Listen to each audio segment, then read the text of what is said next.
va a ser Pestalozzi por un lado, y yo creo que algunos ya han tenido la noción de quién era Pestalozzi. Hay muchos establecimientos que tienen el nombre de Pestalozzi, y nuestro otro exponente tiene un nombre medio raro de pronunciar, ¿verdad? Se llama agrega Freud.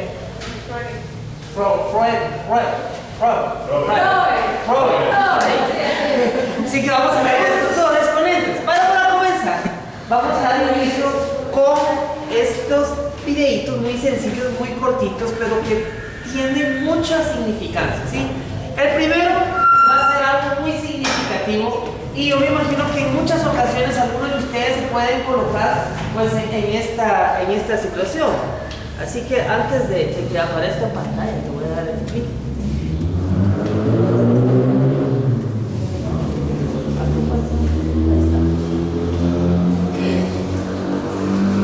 Este es el primero. Querida señora Gómez, a veces está uno tan ocupado que olvidamos que hay otros que necesitan de nuestra ayuda.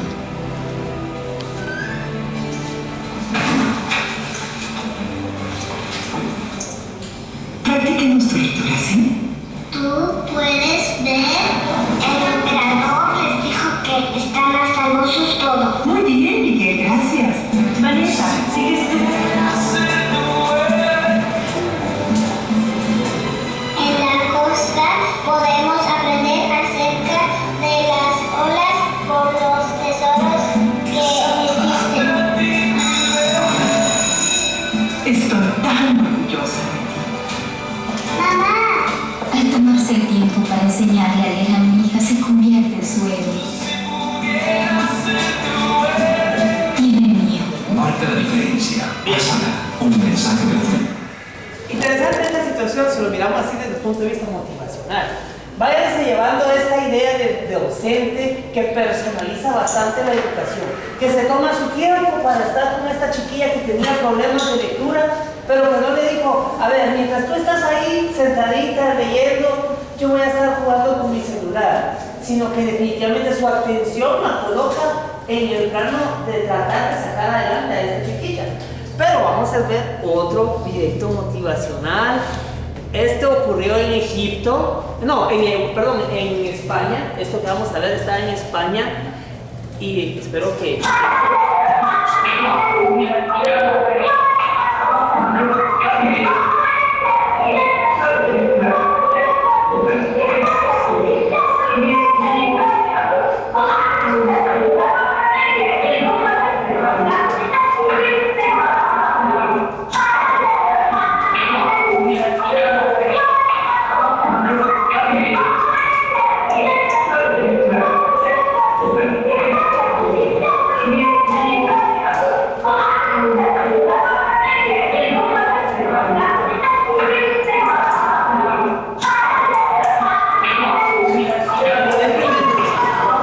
Evidentemente, ese señor, también llamado profesor, maestro, tiene su método de educación demasiado represivo, demasiado primitivo, arcaico, es un neandertal literalmente, y qué bueno que ya se encuentra tras las rejas, ¿verdad?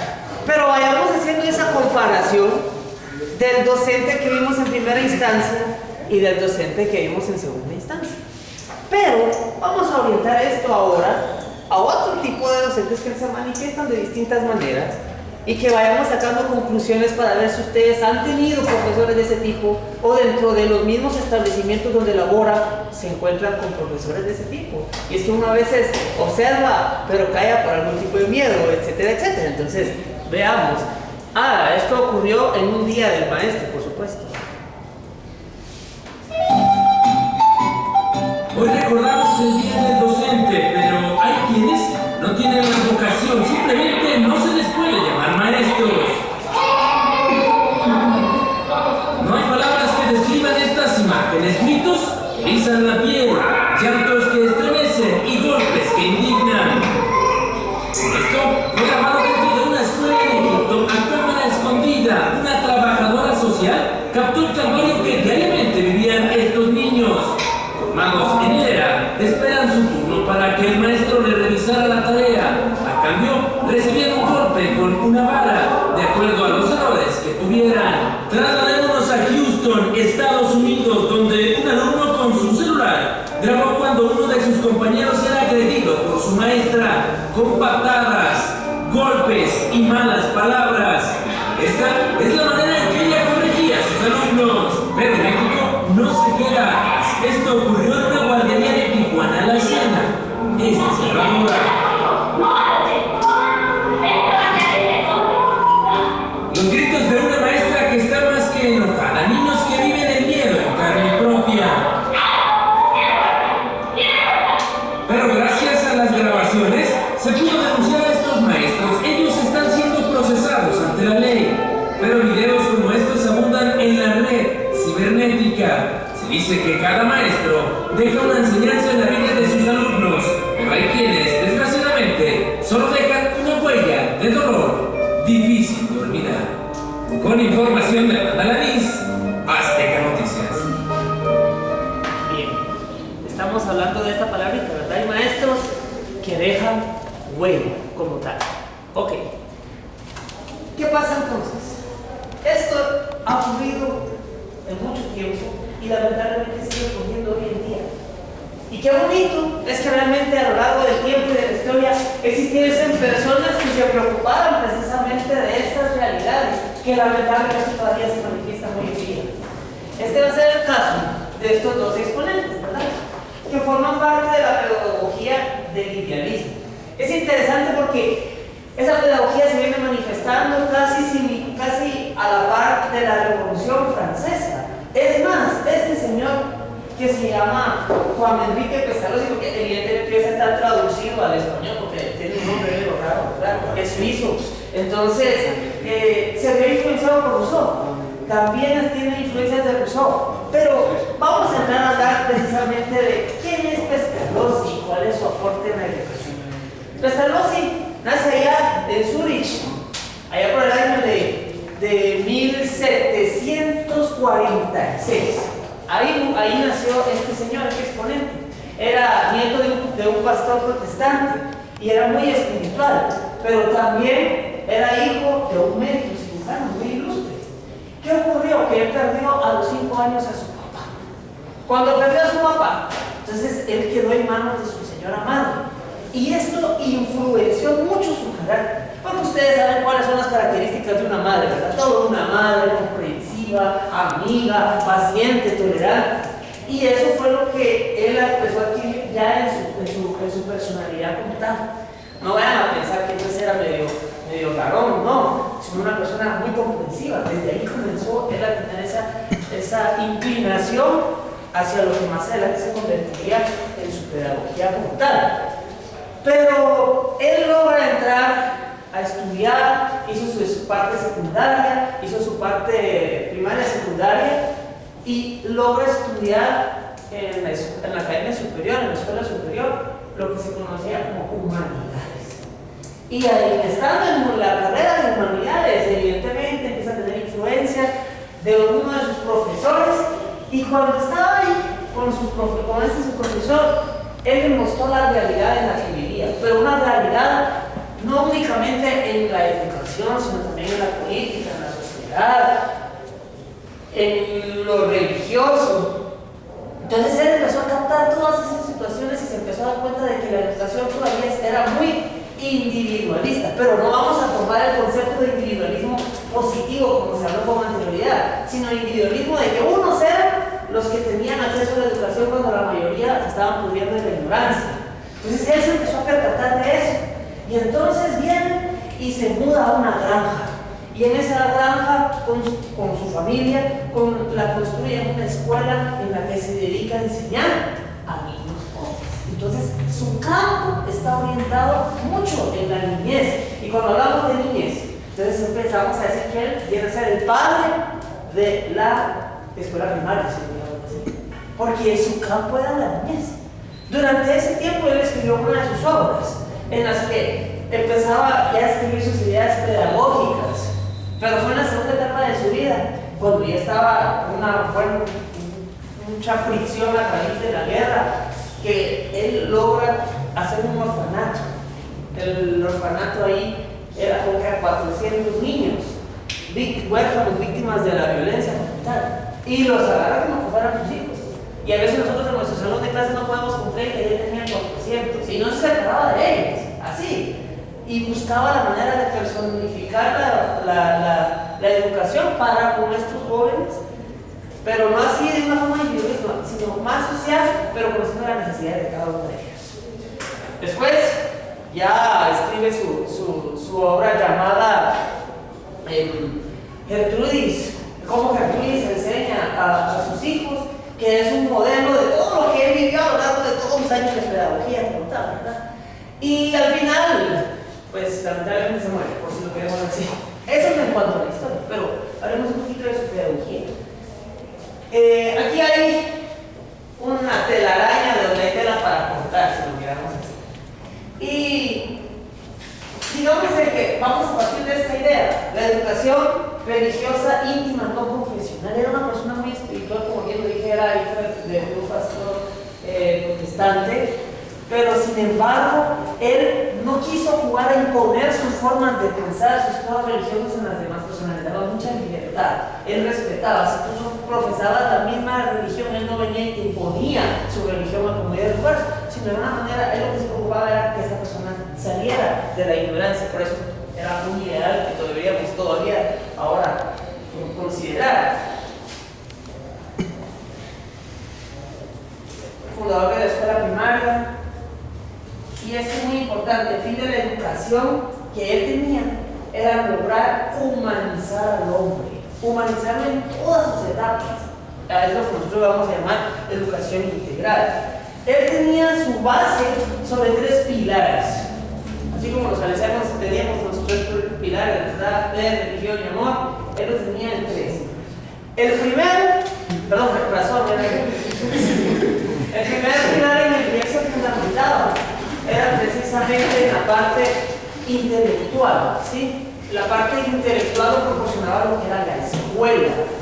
Pasamos escuela, pero entonces, ¿de dónde surgen otros pilares? Especialmente el amor. El amor lo logra enfocar directamente con la familia. Y es lo que dice la clave de todo proceso educativo, siempre va a estar en la familia. Y una familia que esté mal, evidentemente, no, ese factor le va a hacer falta en esta persona, y por lo tanto la educación ya no es integral del todo, porque ya se está omitiendo un factor, el factor amor, donde se comienza a trabajar en común y donde se comienza a analizar el valor moral. Y precisamente también está el otro factor, el moral y el social, que lo unifica en lo que le llama él su famosa intuición. Más adelante vamos a hablar de intuición. La educación humana está basada en la naturaleza espiritual, física del niño. Eso fue lo que explicamos con anterioridad. Aquí está esto que también viene a complementar mucho lo anterior, esta idea. La educación está basada en el desarrollo interno, formación espontánea y necesidad de una dirección. Les voy a comentar que el resumen ya lo tenemos, para que no se preocupen, pero eso lo vamos a proporcionar para que ustedes tengan ahí. En el caso de esta formación espontánea y necesidad de dirección, evidentemente es que logremos potenciar de cada uno esa capacidad de poder adquirir los conocimientos, solo dejándolo llevar por una guía. El maestro no es el que tiene la última palabra. Él juega mucho al proceso de experimentación, de práctica, de mano, total, y por lo tanto los alumnos son los protagonistas, pero siempre hay un guía atrás de ellos que los enfoque en el proceso educativo. Aquí está la intuición, es la base de la educación intelectual y espiritual. La intuición de Pestalozzi consistía en la forma en la que actúa nuestro pensamiento en función del contenido que estamos nosotros queriendo aprender. Y esto lo logra a través de otras cosas. La intuición de él lo hace a través de lo que nosotros vendríamos a llamar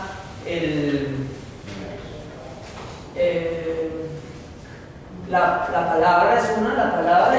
Al niño lo que se le pedía de favor era que aprendiera a su debido tiempo el mayor número de palabras posible, que lo pusiera en contacto, que se fuera culturalizando mucho más.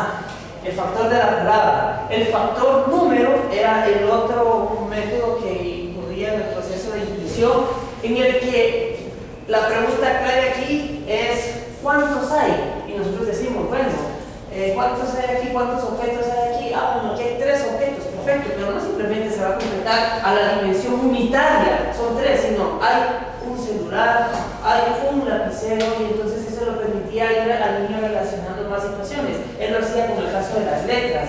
Entonces los niños aprovechaban no solo aprender a contar, sino también aprendían a la vez las letras. Y el otro factor en el que se manejaba la intuición era en lo que nosotros llamamos la forma, ¿sí?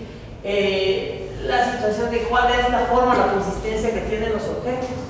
Entonces, ante esas circunstancias manejamos esos 3 factores desde el punto de vista de competencia. Las otras ideas las vamos a complementar más adelante.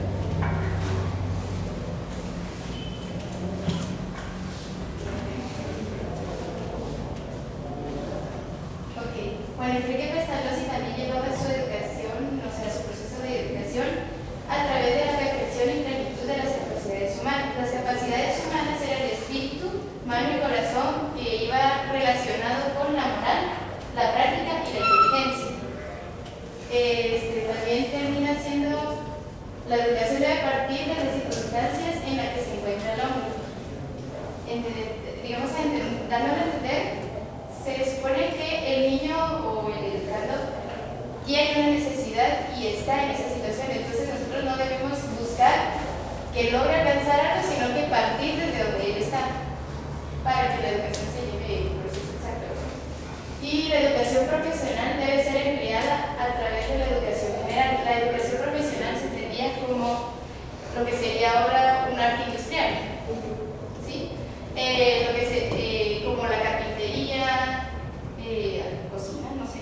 Entonces sería como a través de la educación general ir integrando la educación profesional para que la educación pueda ampliando más los conocimientos.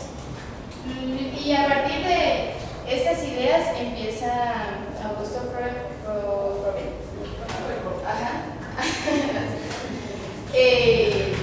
con su idea sobre la educación, solo que él se enfocó más a los niños pequeños. Él es el fundador del kindergarten, que sería el jardín de los infantes en la lengua española, y él creía, a través de esta idea, que la educación en los primeros años era esencial en el desarrollo del hombre, porque era ahí donde decía entender que el niño era como una esponja, ¿verdad? Entonces ahí todos los conocimientos eran como los más esenciales para que fueran adquiridos, practicados, y así ya como que ya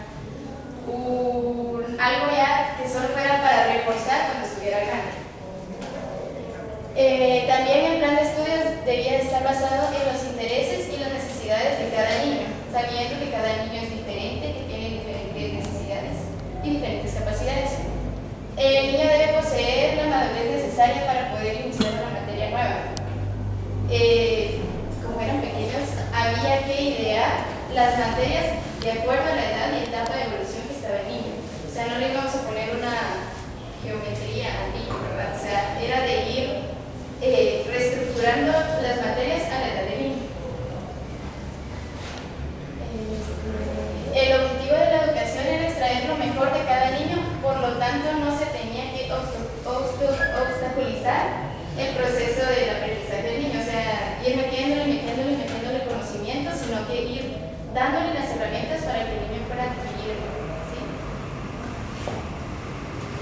La educación debe tener actividades basadas en la evolución natural del niño, conociéndose que los niños pequeños eran más de juego.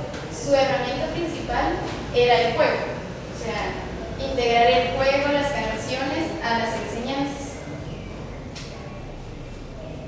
Por lo tanto, la educación debía provenir de las actividades espontáneas del niño. Sabemos que el niño estaba jugando con alguna flor, tal vez como ir integrando la manera a través del juego de cómo enseñarle al niño el valor de esa flor, a través del descubrimiento mismo del niño. Y lo mismo, ¿verdad? Que el juego era de gran valor para él. Bueno, entonces ahora vamos a pasar al taller, ¿verdad? Vamos a hacer algo rapidito. Habíamos pensado en 3 grupos, pero como hay poquitos, entonces vamos a hacer 2. Los que están aquí a mi izquierda van a ser el grupo 1 y los que están aquí a la derecha, incluyendo a la licenciada, van a ser el grupo 2. Así que nos venimos al lado de atrás para hacer la actividad.